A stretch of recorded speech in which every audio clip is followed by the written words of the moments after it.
आठ बजरिया होना घोड़वा चढ़ल आवे राजा वाके पुतवा होना राजा के पुतवा होना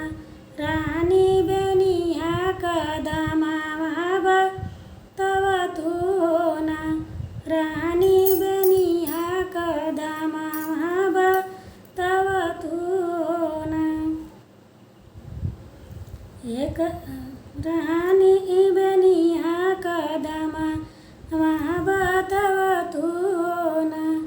पहली त बेनिया राजा एकलाक दमावा होना राजा दूसरी कदम अनमोलवा होना बसक बेनिया पे कबारीदा नियावा होना राजा चली पड़े सरज दुवरिया होना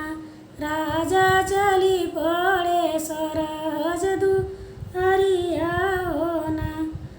राजा चली पड़े सरज दुवरिया होना लई के रानिया बलिया में पहुँचे होना रामाई गईले सग बहनोइया होना रामाई गईले सगनन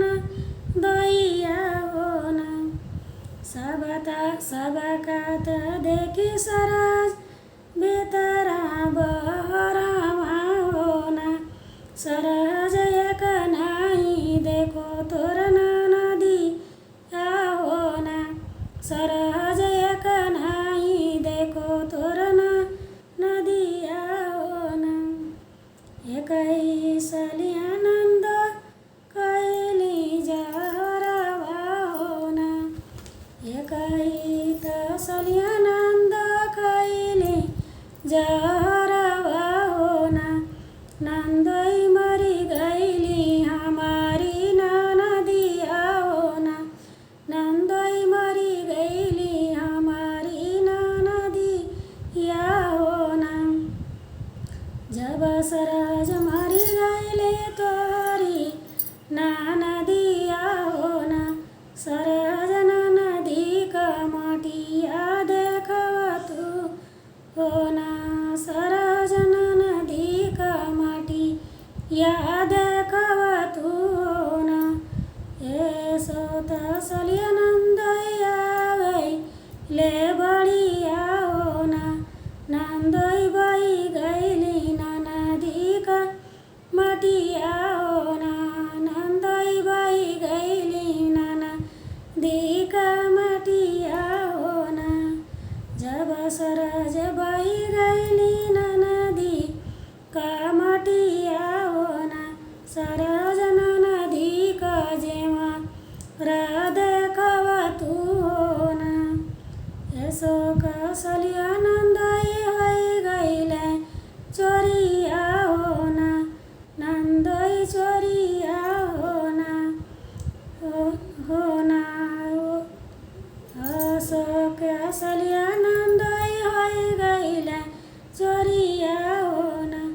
नंदई चोरी होई गई नदी का गहनवा होना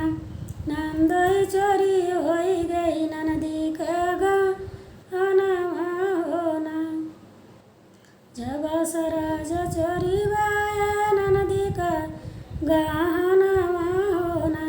सरज नदी का कपड़ा देखवा होना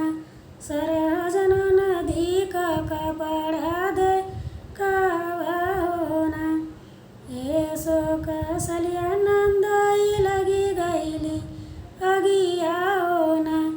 लगी गईनी अगिया होना नंदई जरी गईली नदी का कपड़वा होना नंदई जरी गईली नदी का कपड़वा होना चिरे जंगिया निकालना बारी दानिया होना चिरी के जंगिया निकले